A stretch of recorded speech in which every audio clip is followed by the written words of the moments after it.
Hey everyone, welcome to the Unit 3 Apps and Web Tools course content. So what we're going to be learning about are apps and web tools and how they impact learning, right? So I don't think I have to sell you on how apps and web tools are really important for the way that all of us learn. So whether you are a teacher or a student in the classroom, whether you are a corporate trainer or employee, out in the business world, apps and web tools are a large way that we as a society learn. So we're going to be first taking a look at the different platforms that are available for different types of apps and web tools. And then for your different assignments, the first one is kind of an offshoot or building upon that Unit 1 assignment that you did in Education 204. So if you took Education 204, for your Unit 1 assignment, you were assigned an app or web tool. And then you got to know how to utilize that tool really well.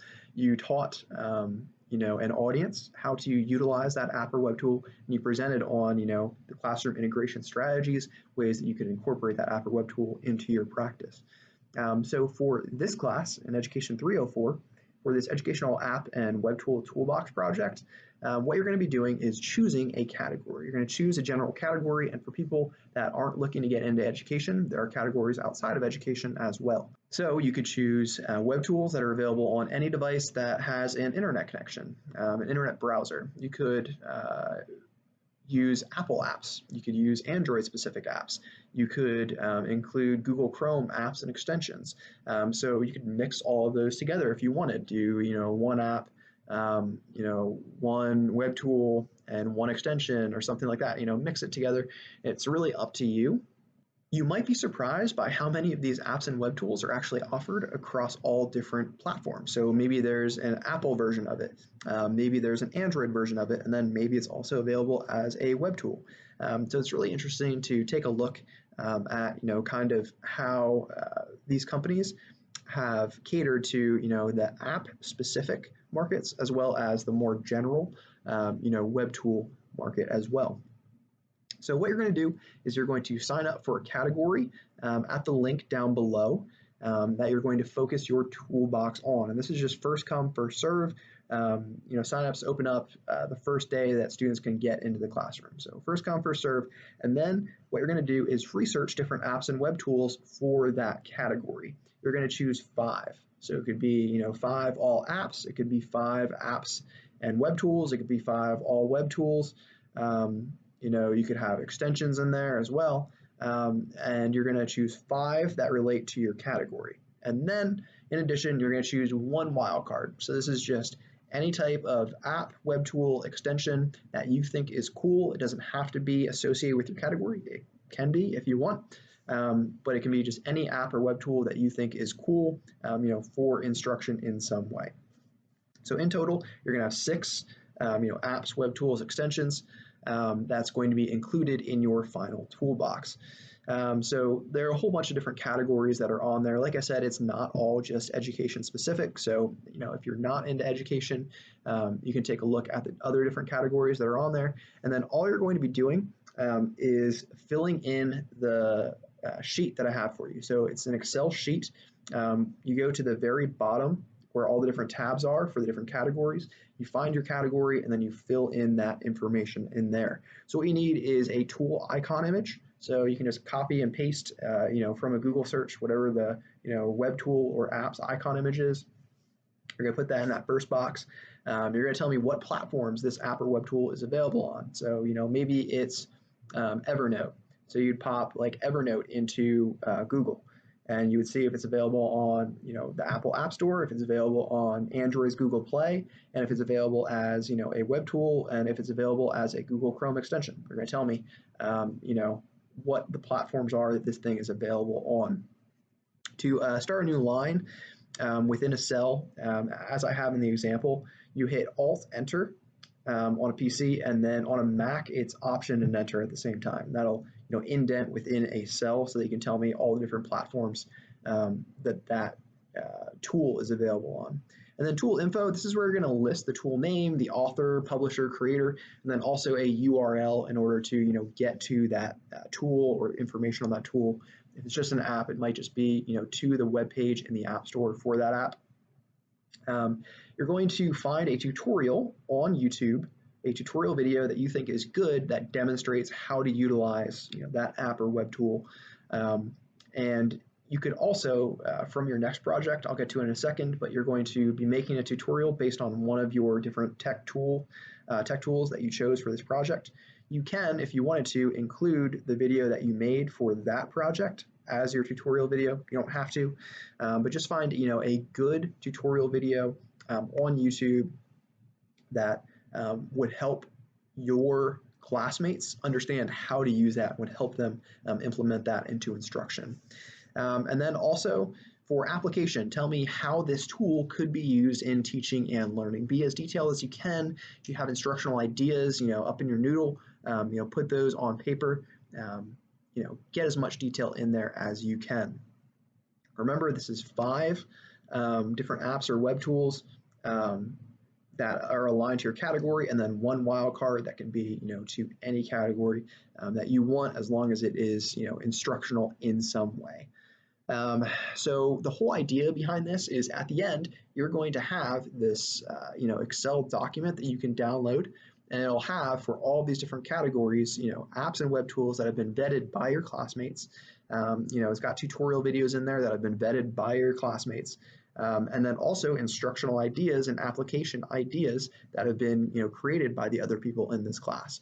So this is something you can download, keep in your teaching tool belt for later. Maybe you are going into student teaching, maybe you're going into some type of instructional project at work or something like that. You can fall back on this Excel document with all of these different ideas and tutorials and stuff like that, so that you feel confident implementing technology into your instruction. So for submission, what you're going to do is you're going to fill in the Office 365 online cloud Excel document with the required content. You can take a look at the example tab. It's the first tab that I have at the very bottom with my example. So you can see exactly what should be in each of the different boxes and everything like that. And then also, just as a backup, so like no one goes in and deletes everything accidentally that you put into the cloud, the shared document that we all have access to, download that Excel document, paste your information into your tab, and then also upload that into the Moodle submission area, just as a backup in case anything gets wonky. All right, if you have any questions about that project, please let me know as you're working on it. Remember, first come, first serve. As I alluded to a little bit earlier, you have your educational app web tool tutorial video project. And this is similar to the screen capture assignment that if you took 204, you did in there. And what you're going to do is you're going to choose one of the 5 apps or web tools that you chose for your category, and you're going to make a brief tutorial video using screen capture technology on how to utilize that tool that you chose, right? So Screencast-O-Matic is one screen capture tool that I recommend. It's free. You can see the details on how to download it and everything under the project assignment page. If you have a MacBook, if you have a Mac, like a desktop Mac or a laptop Mac, you can use the QuickTime Screen Recorder. You can take a look at, there's information on how to do that, how to use that in the PowerPoint for this project, as well as a tutorial video. You could do this on your cell phone too, if you wanted to. If you have an iPhone that's Apple iOS 11 or newer, you can use the screen recorder function in there, and you can take us through how to do the different functions within whatever this instructional app is that you chose on your cell phone. There's some tutorial videos, and then also within the PowerPoint, if you go to the end pages of the PowerPoint, there's step-by-step instructions for how to use the Apple iOS 11 screen recorder. It's really important that you take a look at that PowerPoint and those instructions, because if you shoot a video, a screen recording video on your phone, and you go to upload it to YouTube, it won't have sound on it. For whatever reason, the Apple iOS screen recorder pretty much records the sound and the video as separate files, and then you're only uploading the video file into YouTube. It's stupid. I don't know, blame Steve Jobs, whatever. But the workaround for that, if you use the Apple iOS screen recorder, is once you have your video and it's in your camera roll, what you're going to do is then take a screen recording of that video that you screen recorded. if that makes sense. And then once you make a screen recording of that screen recording, it's going to combine those two files together. I know it's crazy, but that's the workaround. And then you can upload that to YouTube. I also have some Chrome extensions that are listed below for screen capture. Take a look at those. Those are some alternatives as well. Okay, so going through, kind of the assignment and what the criteria are. Minimum a minute 30. So make sure that you choose one of your 5 tools that you can talk about, this tech tool and show us how to use it for at least 90 seconds. Maximum is 3 minutes of runtime. Make sure it's got high quality narration throughout. You're really coaching us through how to use that tool, and make sure that it effectively demonstrates how to use that selected app or web tool from that category that you chose in the tech toolbox assignment. And then you're going to upload that video to YouTube and then submit a non-private link to me via the text submission area in Moodle. Yes, please make sure it's non-private. I would recommend checking it in maybe like Firefox or a web browser that you're not signed into YouTube in to make sure that you can view it. Not being signed into your account, that's going to be really important for me to view it and grade it.